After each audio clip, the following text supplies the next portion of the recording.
I'm joined now by the Democratic nominee for Tennessee's 7th Congressional District, Afton Bain. Thanks so much for joining me. Happy to be here. So this is a race that is fast approaching.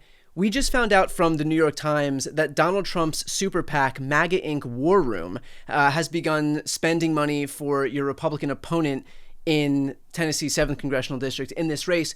This is a race that Trump himself won in 2024 by 22 points. And so what does it say that the president's super PAC now feels the need to start spending money on this race?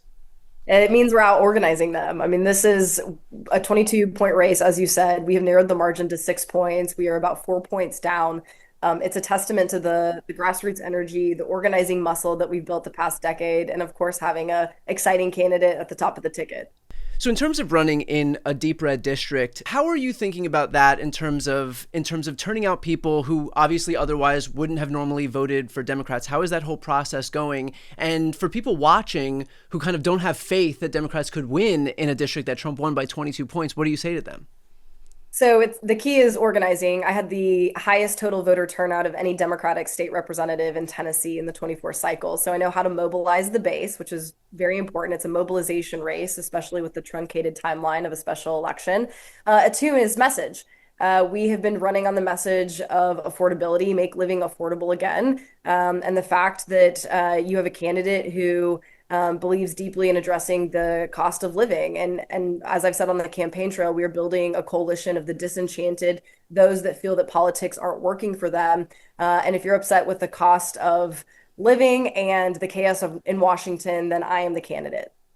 Have you gotten a sense that the people who had voted for Trump in 2024 on this pretense that they would be voting for lower costs, cheaper rent, cheaper housing, cheaper groceries, cheaper eggs, and instead what they got was a trade war that increased the cost of everything, Medicaid stripped away, ACA premiums set to double, triple, quadruple. Is there some opportunity to get those people who believed Trump when he was offering up this populist message only to then get into office and basically focus on building himself a ballroom? Absolutely. And I can provide an anecdote. I received an email from a lifelong Republican living in Clarksville, which is in the Purple County, Montgomery County of the district. And a lifelong Republican said that he receives health insurance through the Affordable Care Act marketplace. He pays around $57 for his family of four. And without those subsidies, his premiums would increase to around $500. And he said, if I vote for you, if I vote for the first Democrat ever in my life, you have to commit to ensuring these subsidies. Farmers are saying we are experiencing a farmageddon in Tennessee. Our soybean farmers have been hit incredibly hard. And I have said on the campaign trail and as the Democratic candidate that I would work to roll back tariffs that are bankrupting our Tennessee farmers. What has been kind of the breakdown of people who are coming to see you when you do talks or rallies or whatever it may be?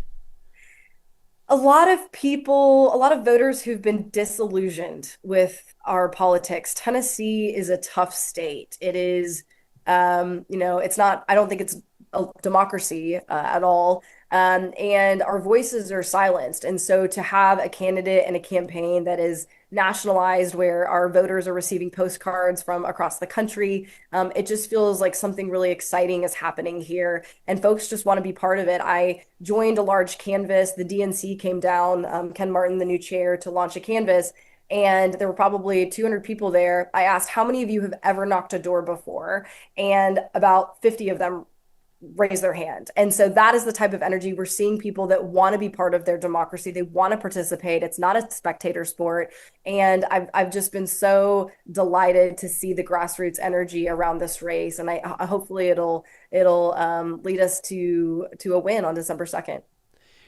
We have seen kind of a whole raft of different candidates across the political spectrum, whether it's Zohran Mamdani in New York or Abigail Spanberger and Mikey Sherrill in New Jersey and Virginia, kind of all come together under a collective belief that life should be affordable for all Americans. And so how are you thinking about that in light of the fact that, normally when you have Democratic candidates, it's where do you lie on the ideological spectrum? Are you super progressive? Are you more moderate?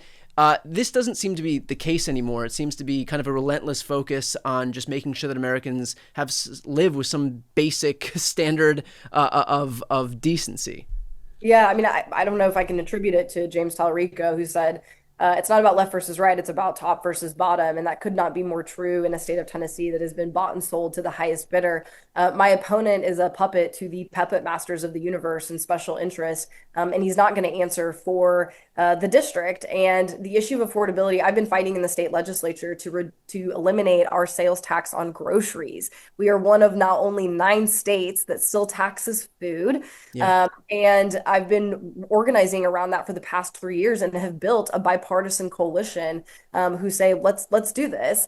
And what I think is most striking about this moment in time is you have an economic agenda that is not delivered to address the concerns and needs of working people in the state. And their political project is fragmented and fracturing because of that. And so I'm offering them a ramp, an entry point, right? You may not agree with everything that I say, but I promise to fight for you as your next congresswoman. And I promise to make life more affordable. How are you looking at your candidacy in light of what I think is a very desperate need to build a bridge to the next generation within the Democratic Party, which is looking more and more like just a gerontocracy? Well, I'm a millennial, so I'll be 36 next Monday, and I think we're hungry for new leadership in the South. We've been under the heel of a Republican supermajority. I mean, it's they rule with an iron fist, and those of us that have organized through the past decade in this state and across this country. We have the scrappiness. We're hungry. We want to be in leadership positions. And I hope that my candidacy, especially in the South, will inspire more young people to step up. I hope that courage is contagious, to see young people step up and say, we want to reclaim the party, we want to reclaim our state, we want to reclaim our country. What would be the priority of your Republican opponent, Matt Van Epps, if he's elected? I was about to say Matt Van Epstein, so sorry, that's what we've coined him on the campaign trail. Yeah. But he has switched his tone, so it's indicative of where things are. Prior to the general in the primary, he was Trump endorsed, could not say Trump enough, stand with the president, Trump, Trump, Trump, Trump, Trump. Now his commercials are all about affordability. So it Right. just shows what is at the front of mind of so many voters.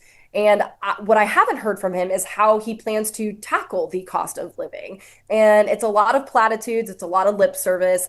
And I just haven't heard direct solutions as to what policies he would implement to ensure that that the cost of living was addressed. Well, the irony of that, of course, is that all of these Republicans would love to parrot the word affordability over and over and over again, but they've got full control of government right now. They've got the House, they've got the Senate, they've got the White House, and so there is no impediment by those evil communist Marxist Democrats to stop the Republicans' quote unquote affordability agenda. And yet all we've seen is prices go up, healthcare get cut, food assistance get cut, Medicaid get cut, earned benefits on the chopping block. And so how does someone like Matt Van Epps have a leg to stand on when he comes forward and says he's going to deliver on an affordability agenda when he is part of a party that has carte blanche, a clear runway right now to be able to deliver on exactly that agenda, and yet prices are not going down, they're going up.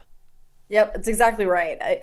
They have no answer. They have no solution, and they retreat to scapegoating, to terrorizing, to slander, and there's no substance behind it. And yet you have a candidate like me who has spent her entire career organizing to make healthcare more affordable in Tennessee, trying to expand Medicaid, trying to preserve the subsidies in the Affordable Care Act, ensuring that rural hospitals keep their doors open.